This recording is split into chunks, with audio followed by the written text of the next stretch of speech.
Today's episode is sponsored by our friends at Manscaped, the leaders in below-the-waist grooming. It's back to school time, and we want to make sure you pack the essentials to have the best year yet. The Manscaped 4th Generation Performance Package is just that. Things are opening up. Be ready for whatever is in the daily schedule for you. It's the perfect package for your package and includes the brand new Lawnmower 4.0. Fellas, go for the valedictorian of ball trimming and join the 2 million men worldwide who trust Manscaped by going to manscaped.com with the code TAGS, TAGS. What is going on? You are watching Tags Live, aka Talk About Gay Sex, the live version. It's Wednesday night, of course, and it's the first day of autumn or fall, however you call it. Aww. I'm your host, Steve V, alongside Kodi Maurice Doggette. How the hell are you doing on this first day of fall? Hello, darling. I'm doing wonderful in my shorts the first day of fall. That's the way you should start it off, right? In shorts and a tank top. Yeah. And a tank top. It was humid here for the first day of fall. And yeah. Booty shorts, tank top, all of that. All of that. We cannot give up summer just yet. This is, by the way, episode 301. If you can believe it. A little later in the show, though, I'm really excited. One of our favorite people that watches the show, who has a brand new short film out, Teddy Alexis Rodriguez, is going to be joining us. We're going to be talking about that short film that you guys can watch and vote on now. It's called Hell No. That's how I like to say it. Hell no. That is the way it should be said, okay? Hell no. So we'll get into that. Just a little programming note. If you want to, we do 2 shows a week, but we also do exclusive extra shows. We do the weekly Tags After Show, which gives you a little bit more behind the scenes and insight into the show, plus a twice monthly doc and dirty after show, which is a lot of fun. Ooh. And on this one that I just produced last weekend is the top 5 moments. I count down the top 5 amateur moments of myself that I've filmed with other people. Oh, yeah. And I think I only had 5 moments. So there was actually 6 moments that I filmed myself in amateur porn. One of them is a whole nother story. You didn't say porn before. Well, it's amateur. It's okay, me. Yes. Yeah. Okay. Yeah. Hey, how you doing? Get a girl. So you can get this extra content and support Tags Podcast by going to TAGSPodcast.com and look for exclusive content, and you'll get it. Love it. All right. Well, let's get into it because we've got a guest here, and I couldn't help but shout out to a sadness today to actor Willie Garson, who passed away today at the age of 57. And you guys will all know Willie because he played Stanford on Sex and the City. I loved Stanford. Apparently, according to TMZ, he had been battling cancer in recent months. And but because the reboot on HBO Max, they're filming currently for Sex and the City. Yep. I think he got some of his scenes in there. So, good. Yeah, all the cast has been shouting out to him, and I mean, God, what a lovely man! And I just love the character of.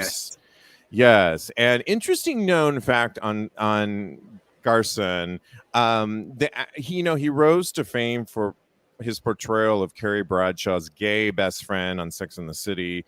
And for a long time, and remember, if you know something about the show, Kodi, it launched in the mid-90s. So there weren't a lot of gay actors out there. And certainly if you were gay and you were an actor, you did everything to keep it under the radar. And I know this because I moved to LA in 1998 to become an actor. And my management was all about it was all about parts playing the thug, the street, all those characters. And by all means, do not come out as gay. That was like a big thing.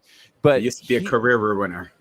Yeah, and so for a long time, he didn't correct people who assumed that, like his character, Garson was gay as well. So he didn't correct them. Garson worried that a straight man playing a gay man would be controversial. And when that question came up, Garson would point to his other roles. And he is quoted as saying, when I was on White Collar, which, as we all know, Matt Bomer, who is gay now but wasn't gay at the time.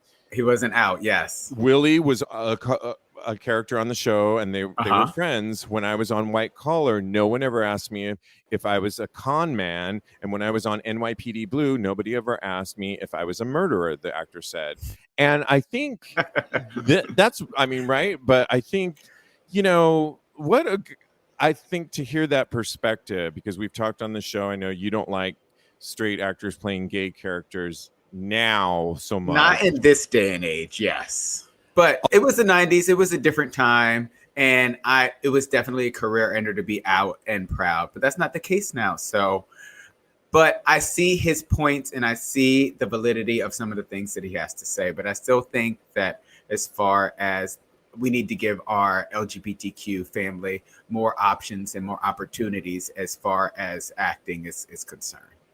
We definitely do. But I think we were talking offline is in the 90s when he was Stamford. Yes. A lot of gay actors, there weren't a lot of out gay actors to even play the role of Stamford. And a lot of actors gay actors wouldn't have wanted to play that. And I can attest to that being a former actor. So I think it says a lot coming from when he played the role to he didn't go on to play gay characters later on and in the 2000s. And so I think it's a testament. And if Mario Cantone, who is out and proud, now can endorse him, and Matt Bomer, who is out and proud, who was his co-star in White Collar, can endorse him, and they are living gay actors, he gets my vote as rest in power. Amen. Yes, absolutely. Okay, well, we've got to move on to this story that has been making the rounds, and apparently, Kodi, Buckingham Palace was built on a gay brothel. Say word? The Queen's got a dungeon? Yeah. So there's this new historical chains. There's this new historical essay that revealed that Buckingham Palace actually sits on a site once famous for hosting a gay brothel and cruising ground. So there's this writer, Richter Norton, and he compiled some research in a new essay titled "The Gay Subculture in Early 18th Century London." And in it, he quotes English politician Clement Walker as chronicling gay sex in Mulberry Garden, now the site of Buckingham Palace. And in 1649, Walker wrote of his new erected sodoms and spintries. Keep those words in mind, sodoms and spintries, as the Mulberry Garden at St. James. So for people that don't know, which I didn't know this, sodoms and spintries refer to brothels and sex workers. And there's another writer from the 1600s who kind of confirms John Wilmot, Earl of Rochester, who penned a poem about his love of link boys, young men tasked with carrying a torch alongside noblemen at night in the city. And I won't read you my the poem part of it, but it got me thinking that I believe this, Kodi. That I believe it too. The Queen has her queens. She needs her queens. Right. Thank you. I like that. And if you think of it, it makes sense because we didn't just become gay in the 50s and beyond. Exactly. There was people, it's been around forever, but it's always been secret sex. And I got looking around a little bit deeper into what other establishments have. You in these words, I'm loving it today. Deeper. One of my favorite deeper, words. erected. I love it. I am in love with it. Well, it got me thinking that us gays have really christened a lot of establishments that are out around now, and we've Oh, really christened really? it. Yeah, sexually christened it. I can think of in San Francisco, my favorite place. My friend owns Asia SF.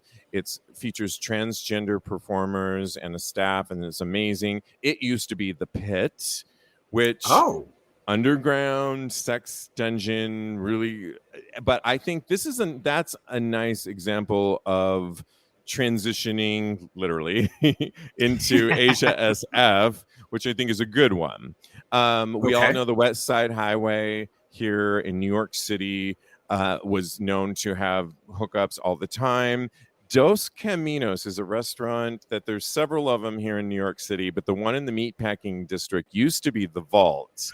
And I can remember my ex-boyfriend telling me about it, that he would never go have guacamole and a margarita at that Dos Caminos because all he remembers is going there in the 90s and having it be a sea of fog and losing his friend in there. And his friend was like sucking off somebody, and there was, oh my God, shoots of cum going on the wall. And I don't know, would you want to find that's enticing to me? I want the guacamole and semen. Yes, in one, all in one. Thank you. You know what? It just came back to me that I've actually been to a sex party. It wasn't in Dos Caminos, but it was on like the top floor of that same building. There you go. See, yeah. I mean, we forget that there was all these amazing establishments. There's a place in the Village called Sugar Factory that was known as, what was this place? The Mine Shaft, notoriously for raunchy gay sex. I want to go there for sure. Yeah, Left Bank, currently here in New York City, was also known to be the Studs, legendary side room.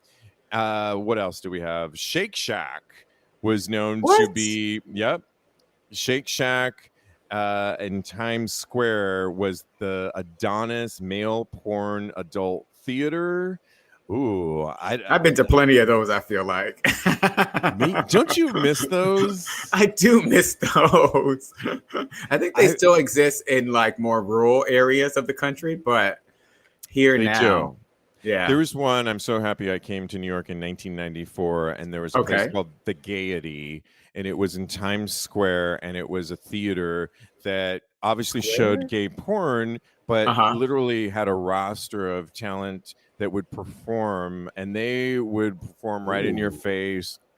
You got cum shots in your, literally 3D in your face, and it was like legendary. And it was, I feel like I got a piece of that last bit of some of these old New York that was just awesome. I miss that. And so I want that experience. If you dig a little deeper, you can find we have christened some really amazing establishments. And yeah, it's a little sad though, because it feels like we've been pushed out a lot of those places. So there's that also. There's that aspect of it also. Absolutely. Gentrification and development has, I mean, I feel in a lot of ways we're safer in many ways, although I don't know so much these days. I was going to say. Bring back my sex dungeons. And my cocktail. All right. Well, we have one more topic we have got to get to, and let's go. So I was laughing because, to do the show, I watch a lot of stuff. I listen to a lot of entertainment shows, and sometimes there's something that piques my interest. And recently, there's been a slew of celebrities deciding that they know about dating, and these come from some straight celebrities. And the first one comes from, and I want to get your feedback on, Alicia Silverstone, Cher and Clueless, who recently is on the market, single and dating. And she said on the first date, absolutely sober, no alcohol, rule number one. Okay, there's that. Then Cameron Diaz, out of the woodwork, goes on the Drew fucking Barrymore show. Don't like it. And uses the term hardballing, which I didn't even know what that was. Have you ever heard of this hardballing? No, I have not. So, No. okay. So she uses this word. Diaz explains that hardballing is when one treats their dating life like they're the CEO of a Fortune 500 company and they make hard decisions fast. So, quote, so anybody that doesn't meet your criteria has got to go, she notes. So she says things, and interestingly enough, on the show, they have Ross Matthews, who we all know and love from Drag Race, who's very gay, and he didn't really agree with her. He says, isn't first dates to be about what's your favorite color and what kind of pizza do you like? And I think there's something in between, but I have to ask you, Kodi, when you met your boyfriend of now 6 months. No. We've been going about 9 months now. Okay. Did you hardball him on, and hardballing, just to give a little bit more, like, what are your beliefs? Are you spiritual? Do you want kids? Those kinds of things. Do you want an open, I guess our hardballing would be, do you believe in open relationships? Okay. And did you drink? Okay, so I hardballed him, but not in the way Cameron Diaz hardballed him. That was such an easy joke. Okay. So I had to put that one out there. And isn't that the truth about us gays? Is hello, goodbye. We definitely do all the opposite. We drink too much and then we hardball it all the way, and then that's probably the problem. Exactly. So do you think, okay, but what about I did ask him. We got to know each other on, I wouldn't say a service level, but we on an intimate level, but it wasn't about expectations. I feel like it should be partial, getting to know that person and planning for the future, but not really ruling a whole bunch out. I feel like Cameron Diaz wants to rule out some people. It's important to know what you want, but when you have that hard line there, it doesn't leave any room for the relationship to grow. And there's so much growth that happens in relationships, no matter what kind of relationships they are. So I think she's missing out. Is she married she is. She's married to Benji Madden. And I would not employ him in my Fortune 500 love life, just so anybody knows. Well, Silas also says, who's watching the show live right now on Get Vocal with us, says she's also of a certain age. But maybe she shouldn't be commenting because she found her man and she's good to go. It's true. I know that the one thing about gay dating is I think it should just be lighter and you should have fun. But to me, like one time I met this guy, a friend of a friend, and he made this whole thing about he was like on this quest to date, and he had like a dinner with one guy, and then it was all these dinners, and I thought, see, to me that's wasting time. If you really want to date and find somebody, I go on a drink, meet up for somebody for a drink, or like during the pandemic, meet somebody for a walk in the park, because to me you don't want to waste all your time, and I don't want to with a drink. And I don't want to waste a meal on somebody that's how I operate. Yeah. So I think that to me, but I don't know about hardballing is really cute. I feel like you're just going to scare too many people away if you start getting all into that. Us gays are when you have a checklist, that's too much. That's excessive. I guess we all should probably have some sort of checklist internally about, do you want kids, if that's a big thing, or do you believe in open marriage? But does it really have to come out in the first date? I mean, I don't think that's necessary. You have to leave room for growth. That's my final answer on that. You leave room for growth. I like that. Yeah. Yes. And this business about not drinking, I mean, I can't make it through a date without drinking. No, because I think maybe she's coming from a place that she knows herself, and I think that was part of the thing is she knows herself, and beyond 2, it's too easy to slip into 3, and then she knows herself, and at 3 she's not in control of what's the next step. Well, I can see that. If that's the case, then I think that could be. But To me, I can control it. And alcohol to me, especially just after one. I'm okay after one. Yeah. I mean, maybe coffee, but I don't know. Coffee to me is before 5 p.m. and I'm never available or free before 5, nor do I want to be ready. So to me, I'm post 5, and that means a cocktail or a glass of wine, and I can control myself. And believe me, if I'm not feeling it with you, I'm out. Exactly. Short dates it for the first date, and that way you can kind of gauge whether or not you want to ever again. Did I ever tell you about the first date where we had coffee and I almost fell asleep? How do you fall asleep? Make it quick, because we got to bring on our special guest. Well, that's the whole story, basically. How do you fall asleep?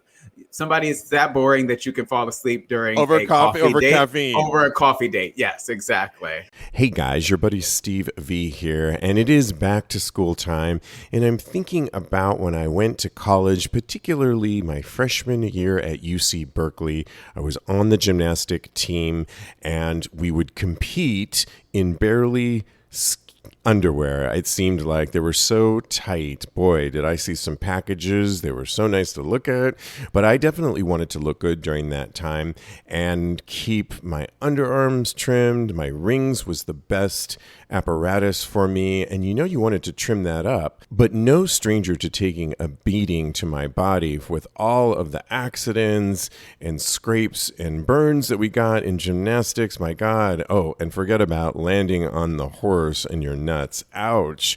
But keeping it clean, I wish I would have had Manscaped, because it would have just made my job so much easier, so I could have just focused on my gymnastics. Well, anyways, it's here now, and school is back, and the Performance Package 4.0 from Manscaped is here to teach the boys a lesson on male hygiene.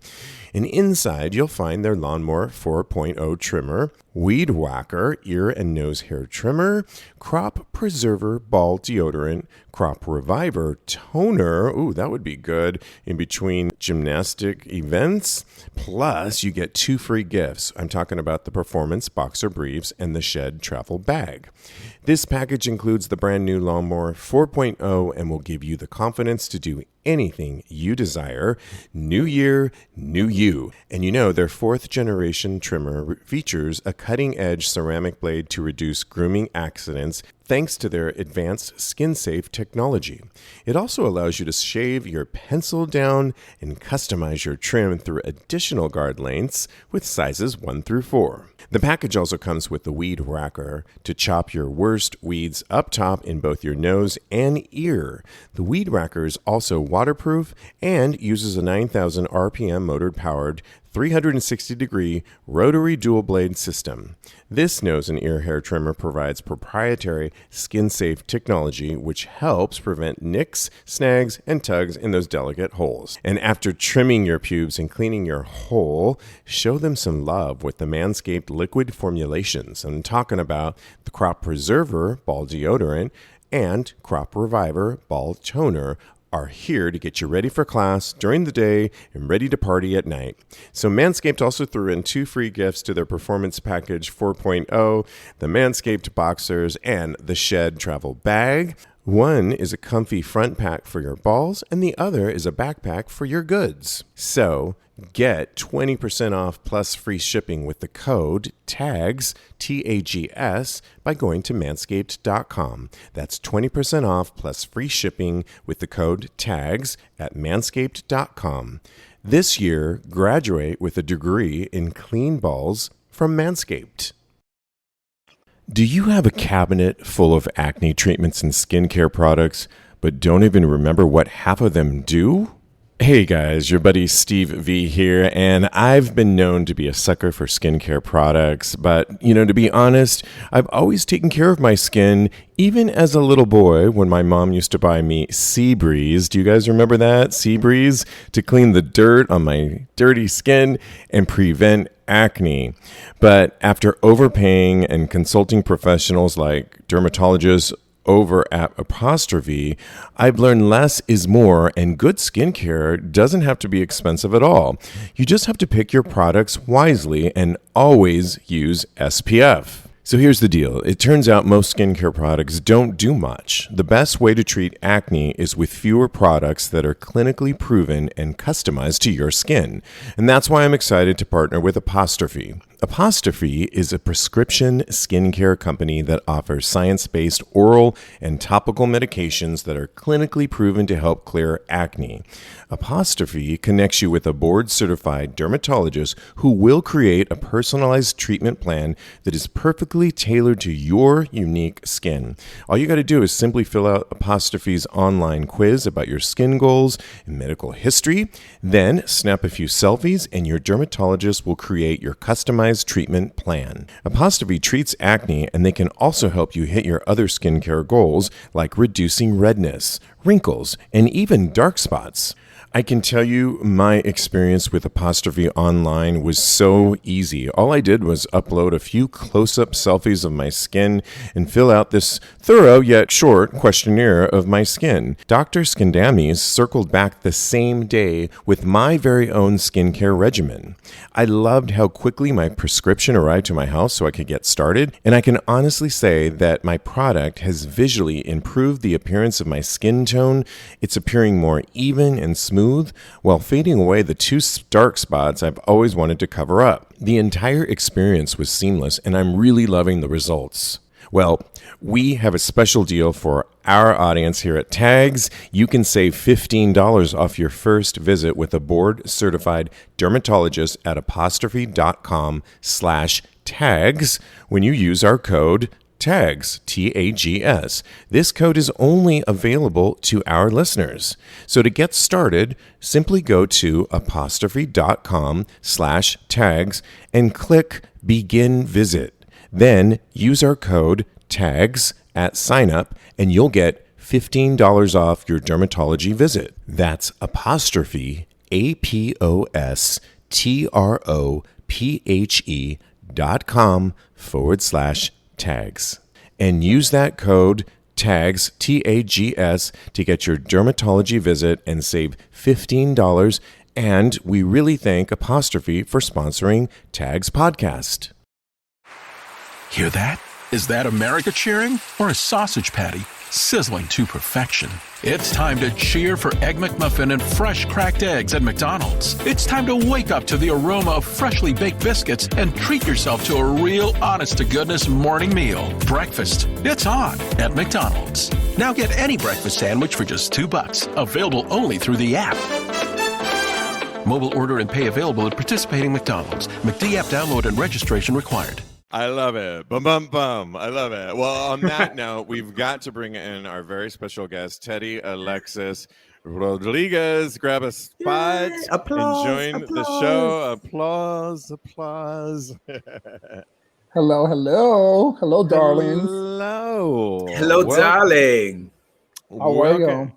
Really good. Teddy, you watch the show, our show. Thanks for being a listener and a viewer, and you have this brand new short film that's currently playing that people can vote on called Hell No. How do you say it? Hell no. Yeah. So the hell no, it's basically the expression that the brothers say whenever there's a blackout. Because I'm Puerto Rican, and the Puerto Ricanness is seeping through the short film, even though it's not technically in Puerto Rico, that there is a blackout because there's so many blackouts in Puerto Rico. So basically that's the title. Well, we love the film. Kodi and I both got to see it, and everybody else can watch it too on Reverie. We're going to tell you how in just a minute. But you wrote, directed, produced, probably did craft service and everything in between. I know how hard it is. I hire someone for craft. I know how all that is. Just saying. In general, can you just tell us the storyline? Because from what we saw, it's about two estranged brothers, if you will. One brother, your character, because you star in it, is in America doing well successfully, and your brother is visiting you. And we start the whole film with him in the mirror wanting to go out, and it's about connecting these two brothers who have been sort of estranged. And your brother, who's great in the film, is recently divorced. And what else can you tell us about the film to kind of set the stage? Well, first of all, I need to take you on the road to explain the film for me, because that was excellent. Yes. So the brother is played by Moises Chavez, by the way, who is part of the cast of 13 Reasons Why on Netflix, and is somebody that I adore. He's a indigenous Latinx actor here in Los Angeles. And yeah, it's a story of about two brothers that are trying to reconnect and keeping that connection alive, because, you know, once you move out of the house, you don't really have to have a relationship. You have to work on it, especially if the geography is completely different. He's in Puerto Rico, and I am in the United States. So that's why I wanted to show that. Well, I know Kodi has some questions, but I had to get this quote in that when I was watching it, it reminded me so much of I'm so close to my sister. She's my business partner. And there's a line where your brother says, "Stop talking about me in my absence." And you say, like, referencing your mother, like and he says, "That's our favorite topic, is to talk Isn't about it, huh? And I've often told my sister that it too. It's like, when Mom and I are talking about it, we always say this event, and she's like, "Well, when I'm with Mom, we talk about you." Of course. And so I love that. That was such. And I think my favorite thing about the film was, as a short film, is you have to make the stakes really high. You have to keep it simple and get us in the moment. And what you did, you surrounded it all with sort of a horror theme. Coming up on Halloween right now, I think it's like a perfect time thing. Kudos to you, and I loved those themes that you just tackled. Major themes: divorce, HIV, and family. Yeah, because one of the things that when you're pursuing directing, it's a little harder now, because back in the day, I don't know if you remember, because this is like 30s and 40s, feature films used to be attached to a short film. So that was a path for directors to kind of showcase what they could do, and then maybe get work as directors of a feature film. Right now, we have to kind of self-create our short films, kind of move it around on the festivals, and kind of build a path that way, get footage that we can showcase. So if I try to put a lot of themes into it, it's very purposeful. So then I can showcase in different like sizzle reels and different things that I can pitch myself. So it's very purposeful. Beautiful, beautiful. Well, one of my favorite things about the movie was that it's a horror film, and I love that. So I love horror. Scary movies are my all-time favorite. And with it being a horror film, what were some of the underlying horror aspects that were woven into the main themes? So, honestly, I wouldn't call it a horror film. I would call it a film that has horror sprinkled around. Because sometimes when we get to the horror films, there has to be kind of like a supernatural thing going on. And I don't think that was my purpose. But if you saw that, hey, I'll take it. And so some of the themes that I really wanted to hit on was definitely family, definitely HIV. And if you notice, my whole cast is LGBT, except for one. But the characters don't necessarily are LGBT. Some of them are, some of them maybe are not. So it's a queer film in essence, because all of the creators are queer. And that's one of the things that is very important to me, because like we were talking about, the 90s were a very different era for queer creators, which the only path to create was not to be queer. So that's one of the most important themes in my film as well. Fabulous. Love that. I love it. Did you have another question, Kodi? I do. And it has to do with representation. You just brought up representation. And I noticed that there are only about years that are on screen. Can you tell us a little about your decisions for so much representation that are in your film? So I always try to hit multiculturalism as much as I can. the whole cast is Latinx, but we do have a mix of different races within the Latinx community. So the girls, one of them is Salvadorian and one of them is Brazilian. The main guys, I'm Afro-Latinx, and Moises is Indigenous Latinx. So we kind of hit the whole spectrum in terms of Latinx representation. In terms of the crew, which is way more people than the people that you see, we have pretty much all across racially, and we have a really good divide in terms of gender, race, and ethnicity as well. So that's really important to me because that's part of the work that I do is advocate for inclusion. Love that. And what an amazing film to watch, support, vote for during Hispanic Heritage Month, which you cover all the gambit.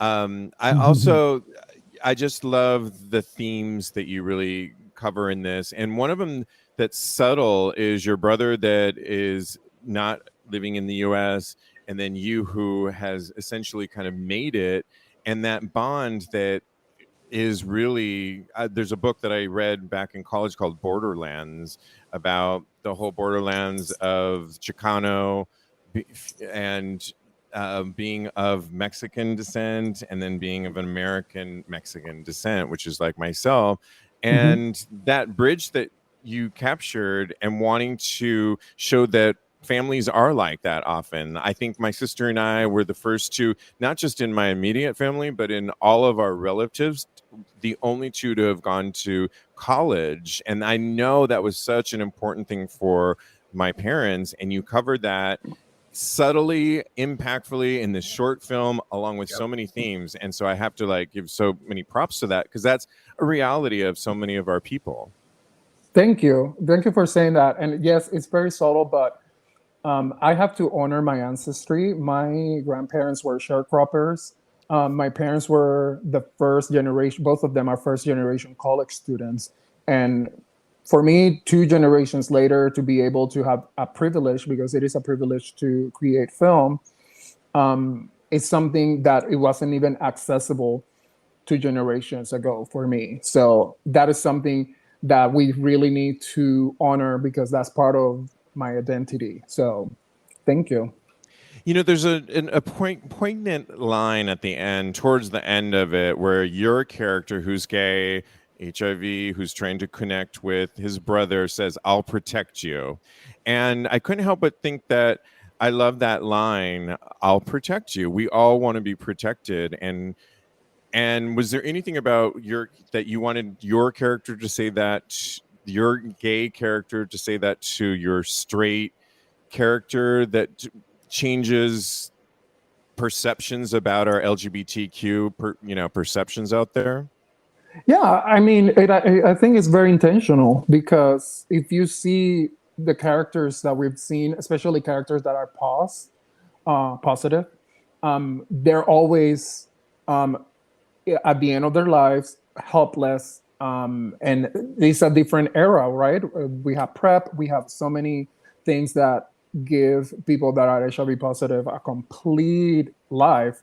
And I wanted that character specifically to be financially stable, to be centered mentally, and to be able to take care of his brother, who is the one.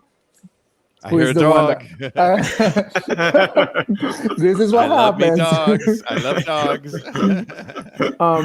Munch is gonna be on my next film, by the way.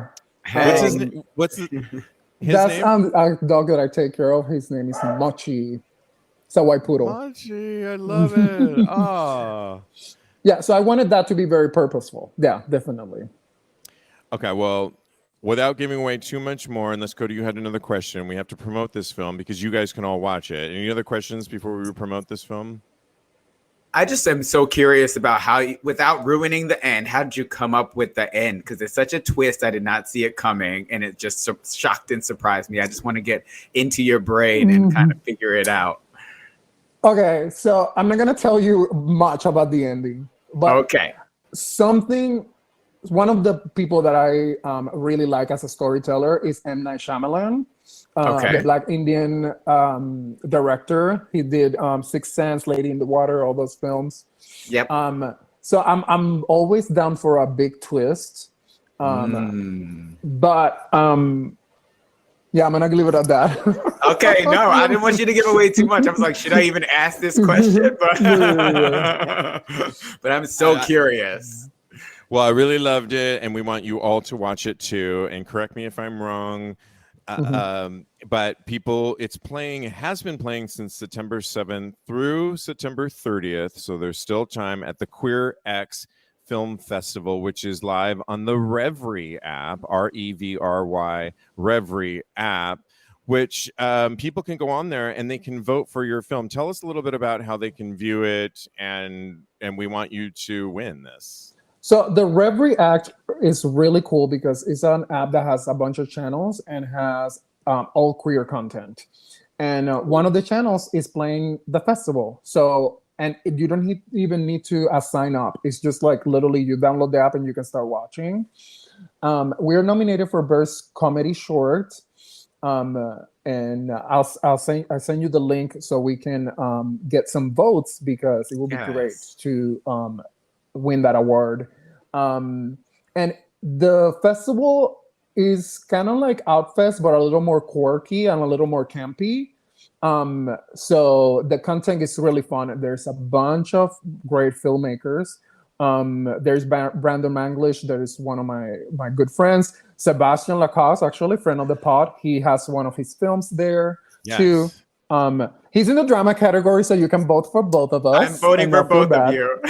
Yeah. Disciple, and I just saw it here in New York at the Dumbo Film Festival a couple weeks ago for the second time, and it's so good. He won that award there, so more reason Sebastian's been a guest on this show, a co-host on our show, so you can watch Disciple, vote on it in the drama category. You can watch Hell No on it and vote for that, and absolutely and you can get this on TAGSPodcast.com. We'll put the link on there. Check out the latest footwear innovation from Adidas, the Adizero Adios Pro 2, which features carbon fiber energy rods that are both lightweight and precisely tuned for a more anatomical transition. Everything from the ultra-light polyester upper to the re-sculpted midsole and the reinvented outsoles are designed for speed. Visit adidas.com to learn more today. But Teddy, do you mind sticking around for some hot topics? Please. Okay, I am so for this. All right. Well, I had to get to this first topic because apparently there's 7 ways you can intensify your solo orgasms. And Teddy, are you single, hooked up? What's your deal?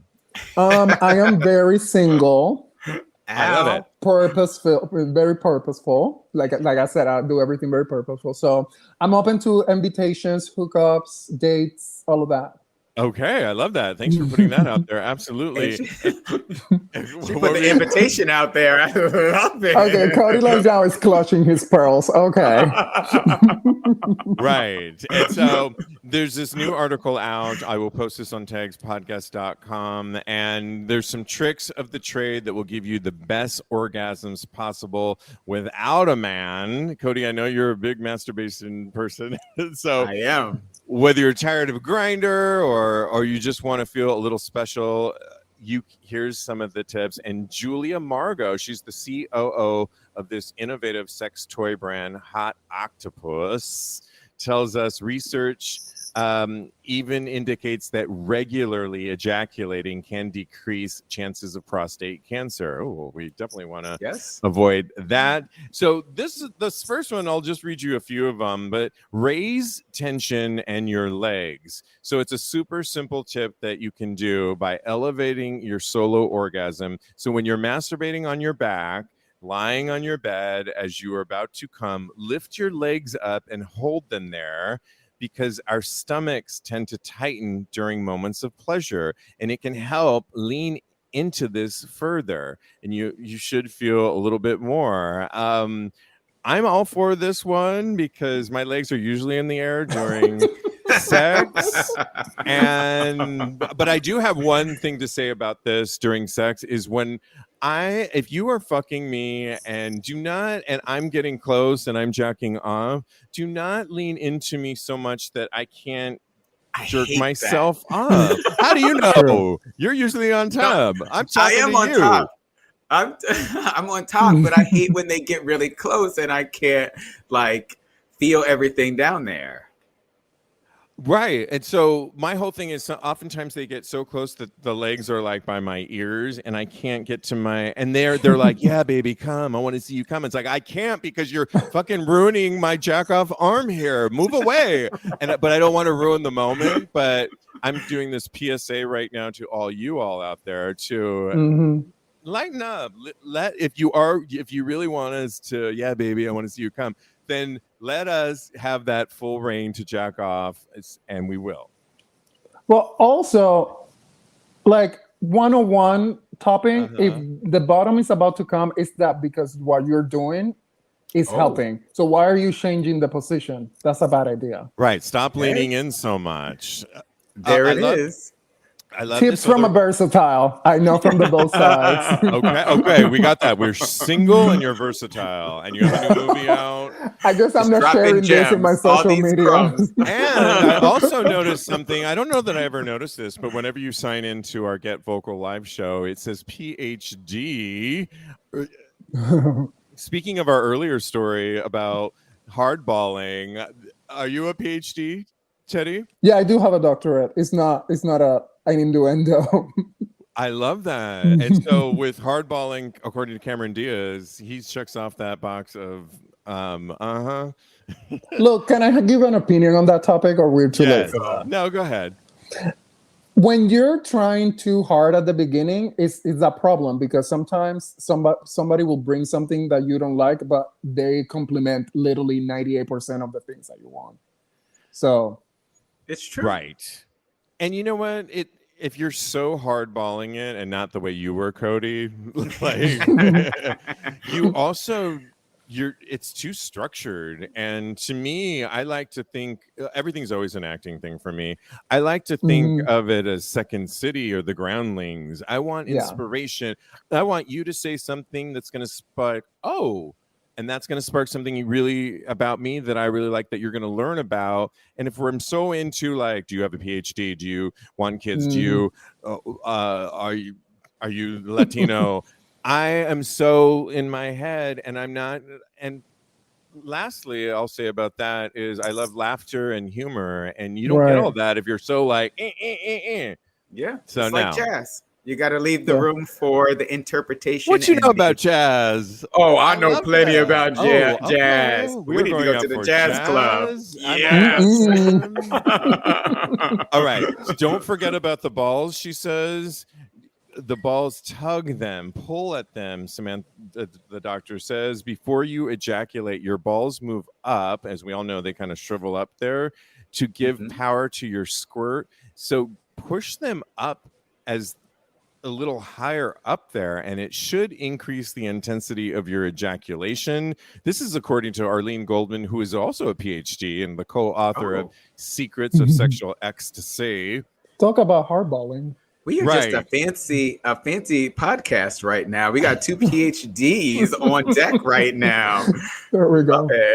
Usually PhD means that you have debt. It doesn't really mean what pays for so many degrees. Okay, then my other hardball question is, do you own your own home and do you have debt? So we already got that. Wow. I like that one about the balls because I didn't know that trick. I'm going to try that. Well, grabbing the balls when someone is getting close can be so fun, I think. And we forget. But she said to push them up. I know, right? That is the part that painful. I'm stressed about. I think you're just pushing them up. It should increase the squirt. And especially one of the other things she puts in here is Kegel exercises, which we've talked a lot about. That I'm definitely doing. Have you two been keeping up with your Kegels? So right now I'm doing them. We're doing them right now because they wrote that in our contract for the show. Beyond that, I've noticed when I practice it, I squirt more. And it works. And it's so easy to do when I'm watching The View or something like that, to just do my Kegel exercises.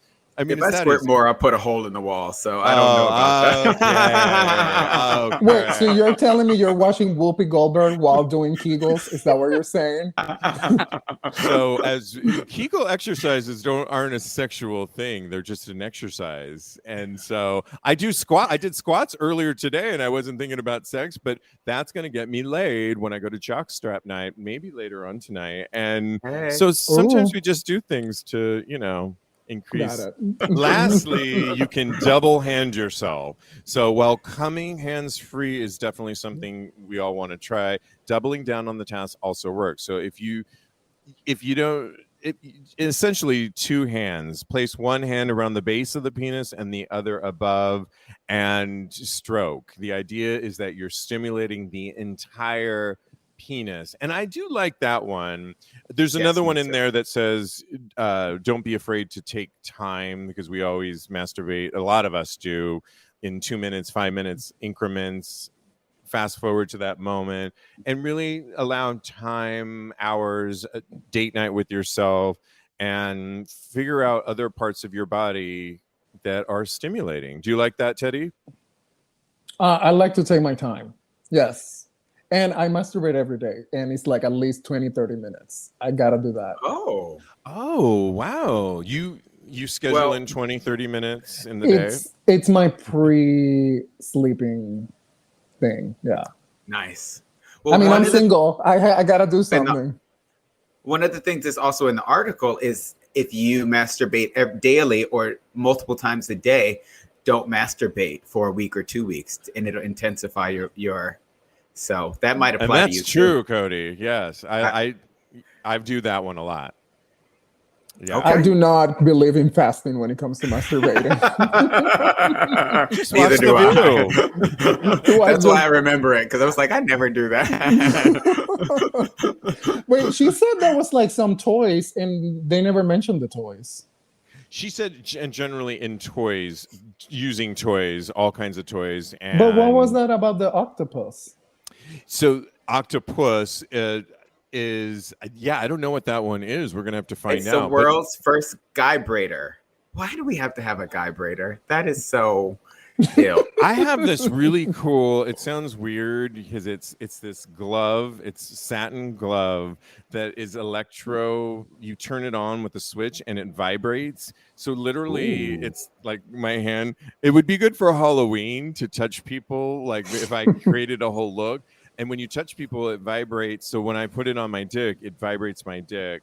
Or anywhere else. It's very sensual and would help elongate the process and can be really cool. So, well, the fleshlight that you sent me, remember? Yes. That one has. Oh, that's right. You won one. That's right. I was like, he sent Teddy a fleshlight. I didn't get one. I was so jealous. I won it through the podcast, through a promotion, please. No, but it has an attachment that you can buy that is like a vibrating thing too, to put it on the tip of the penis. I love it. All right. And Silas says 2 a days keeps the stress away. 2 times a day. Twice a day. Stress away. Is that West Coast? We need more than. All right. Well, we've got to get to our last topic, and it's our favorite one. It's called Thirst Trap Thursday when this comes out. And I'm so glad that you're going to weigh in with us, Teddy. It's our favorite thing that we started. It's about descriptively describing in straightupgayporn.coms. They do this every week. Sometimes it's 25, sometimes it's 22. This week it's only 12, but they really curated the shit out of this week. It was pretty hot. We'll start with you, Kodi. Who is your favorite? Okay. And you got to descriptively describe. You guys can do it at home too, because this will be on TAGSPodcast.com tomorrow. And we want to hear who is your favorite and why. Yes. So my vote goes to Colton Reese. He's the very first one.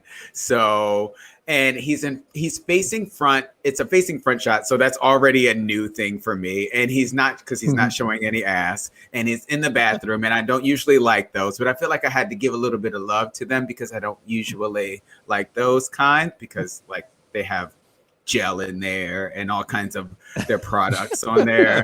I need for people to put a little bit more into their thirst traps. But anyway, he's so adorable that none of that matters. He's so cute. His body is looking right. He's got a beautiful penis, and I just think he's adorable. So Colton Reese, you get my vote for this week. I love it. Did you have a chance to look at it, Teddy, and weigh in on this? Okay. Who was your favorite? Well, two things. It's Hispanic Heritage Month, and a couple weeks ago was by awareness. Do you know that? No, I didn't, but okay, good. So the guy is Remy Duran. Wait, did you just pick mine? Is it the same? We always pick the same. I know, right? He is Mexican and bisexual. He's a top, and he's light skinned. He has curly hair like all over his chest and a very bushy penis. But he is very well endowed, and he has a full beard and a full hair. He is gorgeous. Wow, I love that. And I was going back and forth between who I wanted to go for. I see Remy now, and yes, he's very sexy. I was going to go with this guy, Johnson, who has a beautiful dick that's out there. But I think the one that I'm going to have to go for, because it's a video, is a guy, Owen Hawk. And you can I almost picked him. The caption, because it's a video, is "Glaze my donut."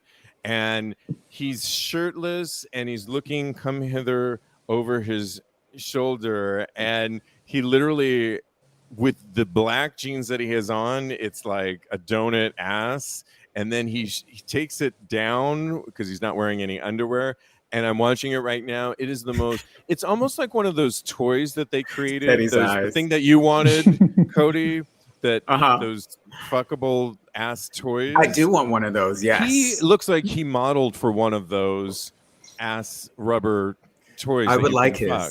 Yes, and he's shaking it, and he's really getting that donut all ready so that he can be glazed, which we all know what that means. And so, who doesn't love a glazed donut? Can we just say that? I might want to glaze his donut. Yeah.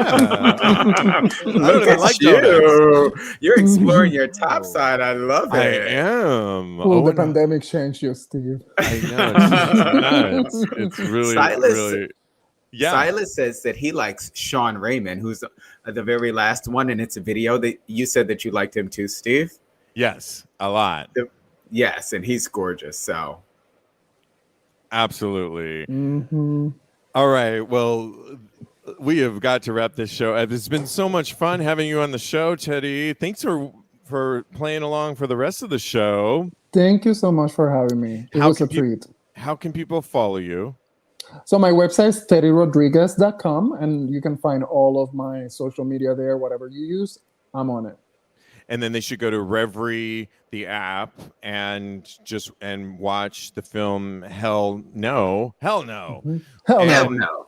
And you were saying that it's not on demand, but you can just they'll post a schedule on there, and you'll see when it's playing, and just watch it and vote for you.